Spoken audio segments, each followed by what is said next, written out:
Komisionit Shtetëror, zoti Celibashi. Faleminderit zotit Gjiknuri, faleminderit ju dhe zotit Blikbashi për ftesën për të qenë në këtë takim dhe për të adresuar dy fjalë në lidhje me çështjen e financimit vjetor të partive politike. Shkëlqësi ju ambasador Taran, Gonzato dhe Giulia Ray, të nderuar pjesëmarrës.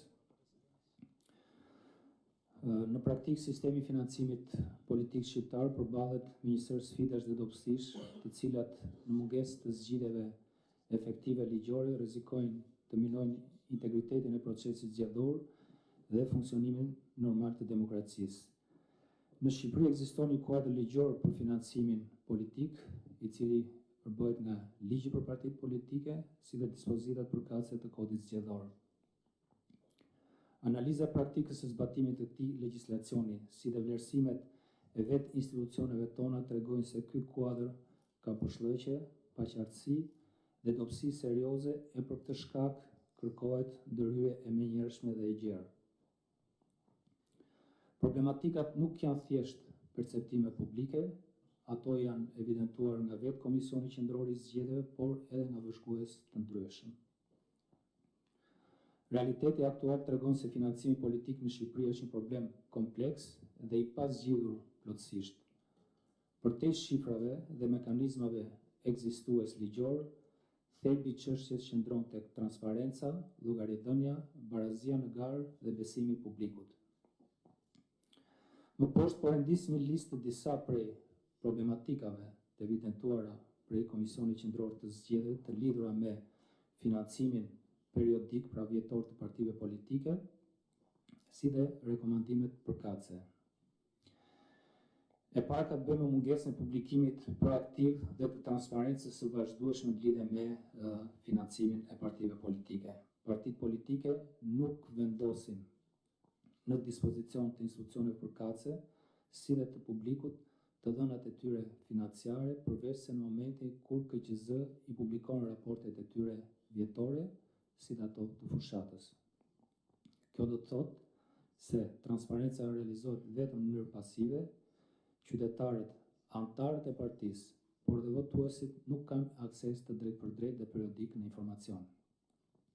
Kontrolli publik mbi financimin politik mbetet i kufizuar me këtë rast. Në praktik, kjo situatë krijon një ndek të madh mes standardit ligjor dhe pritshmërive demokratike për llogaridhënie. E me këtë rast rekomandohet që të kemi një raportim periodik brenda raportimit vjetor, që mund të jetë 3 mujor ose 4 mujor, publikim të detajuar të tarë dhe shpenzime, si dhe një platformë elektronike të aksesueshme për publikun për të konsultuar raportet financiare. 2.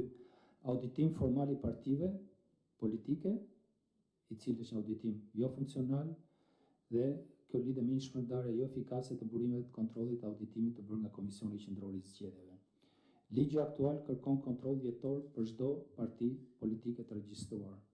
Megjithatë, sipas praktikës së KQZ-s, mbi 50% e partive të regjistruara nuk kanë marrë pjesë në 4 proceset e fundit zgjedhore.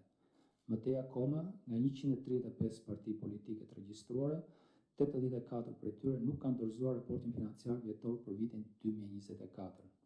Kjo situatë tregon se auditimi realizohet shpesh në mënyrë formale, burimet administrative shpërndahen mbi subjekte pa aktivitet politik real dhe konkret, fokusimi tek partitë me ndikim real politik është i dobësuar.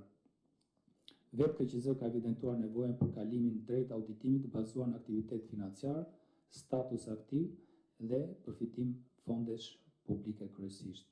Me këtë rast rekomandohet një auditim i bazuar në risk dhe në aktivitet real. Kontrolli financiar duhet përqendrohet tek partitë me aktivitetin financiar real, subjektet që përfitojnë fonde publike, si dhe rastet me indikator risku. Kjo, sipas vlerësimit tonë, do të rrisi eficiencën dhe cilësinë e mbikëqyrjes dhe të auditimit të financave të partive politike. 3. Konflikt interesi në pagesën e audituesve. Një tjetër problem serioz lidhet me modelin aktual të auditimit. të fondeve të partive politike. Përzgjedhja audituese vërtet bëhet nga Komisioni Qendror i Zgjedhjeve, por pagesa për audituesit bëhet nga partitë politike të cilat auditohen. Në disa raste, partitë politike nuk janë audituar, pra financat e tyre, pikërisht për shkak të paaftësisë paguese të partive politike. Ky model në vlerësimin tonë krijon konflikt interesi potencial, cënon pavarësinë e auditimit dhe dobëson efektivitetin e kontrollit financiar. Ndaj rekomandohet një unifikim i procesit të auditimit, ku audituesit të përzgjidhen trajnohen nga Komisioni Qendror i Zgjedhjeve, por dhe të paguhen nga KQZ, pra nga buxheti i shtetit. 4. Mospërputhje të sanksioneve ligjore. Ka një anomali të theksuar dhe të dallueshme thuajse nga të gjithë aktorët në lidhje me mospërputhjen midis sanksioneve për raportimin financiar të parashikuar në ligjin për partitë politike me ato të parashikuara në kodin zgjedhor, edhe pse flitet për dy aspekte të ndryshme financimi. Por në gjykim dhe në vlerësimin tonë, kjo mospërputhje krijon paqartësi në zbatim, vështirëson përcaktimin e masës ndëshkuese, si dhe dobëson efektivitetin e kontrollit dhe dobëson parandalimin e problematikave të sistemit të financimit. Edhe me këtë rast, rekomandohet harmonizim i sanksioneve administrative, si në sistemin e gjobave të përcaktuara nga ligji për partitë politike ose nga ligji për financimin e partive politike, ashtu dhe në atë të parashikuar në kodin zgjedhor. 5. Kapacitetet të kufizuara institucionale. Struktura e KQZ-s, të paktën struktura aktuale e KQZ-s që merret me mbikëqyrjen financiare, është e kufizuar në burime njerëzore dhe logjistike. Në kushtet e një sistemi me mbi 100 parti të regjistruara, një strukturë e vogël e bën të vështirë kontrollin efektiv të auditimit dhe kjo dhe në kohë dhe në cilësi të tij. Ndaj rekomandohet në vlerësimin tonë forcimi i kapaciteteve institucionale, sepse mbikëqyrja e fondeve kërkon rritje të stafit të specializuar, një platformë elektronike më decente dhe të integruar për raportimin financiar dhe automatizim të këtij kontrolli. 6. Pabarazia financiare dhe konkurenca jo e barabartë. Si vëzhgimet e Komisionit Qendror të Zgjedhjeve apo gjetjet e tij, po ashtu raportet e organizatave monitoruese, si dhe analizat të ndryshme publike të bëra nga aktorë të ndryshëm, kanë evidentuar se sistemi aktual i ndarjes së fondeve publike favorizon partitë e mëdha dhe kjo në bazë të performancës së zgjedhjeve të kaluar, duke krijuar barriera shpesh domethënëse për partitë e reja apo të ashtu quajtura parti të vogla.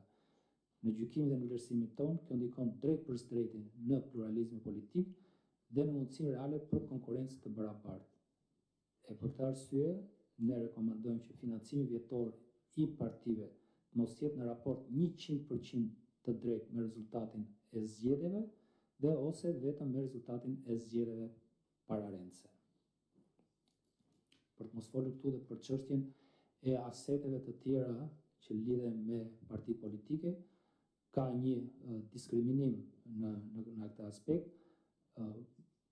Dy partitë e mëdha politike e marrin financimin vjetor në përputhje me rezultatin e zgjedhjeve, por kanë një avantazh të shtuar sepse janë të pajisur me godina, me infrastruktura, jo vetëm në nivel qendror, por edhe në nivelin lokal. Ndërsa partitë të tjera parlamentare, të cilat sipas ligjit kanë të drejtën për të përfituar fonde publike, nuk kanë mundësi për të kompensuar për zyra apo seli si nivelin qendror dhe në atë lokal. 7. Mungesa e transparencës në donacionet private dhe rreziku i ndikimit të paligjshëm. Komisioni Qendror i Zgjedhjeve, por dhe organizata monitoruese të ndryshme kanë ngritur shqetësime për deklarime jo të plota në donacione, mungesë të raportimit në kohë dhe vështirësi në verifikimin e burime reale të financimit. Këto dobësi kanë rritur rrezikun e ndikimit të interesave private në politikbërje, kanë cënuar besimin e publikut dhe kanë krijuar hapësirë për financime të ndaluara. Me këtë rast rekomandohet sqarimi i burimeve të ndaluara, një përkufizim më i qartë për to. Ligji duhet përcaktojë në mënyrë të plotë dhe shtëruese kategoritë e financimit të ndaluar, mekanizmat e verifikimit dhe pasojat ligjore për shkelje. Përfundimisht, sjell në vëmendje se nevoja për qartësim dhe plotësim të dispozitave që kanë të bëjnë me financimin e partive politike lidhet drejt për drejti me standardin dhe integritetin e procesit zgjedhor.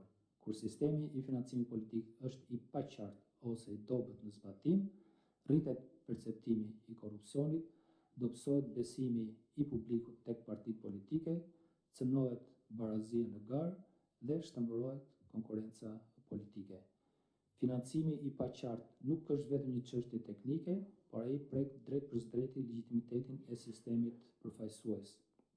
Nëse synojmë një sistem zgjedhor të ndershëm, garë të barabartë dhe institucione të besueshme, duhet të ndërtojmë një kuadër financiar, politik të qartë, të harmonizueshëm dhe të zbatueshëm. Faleminderit. Faleminderit, zoti Celi Bashi.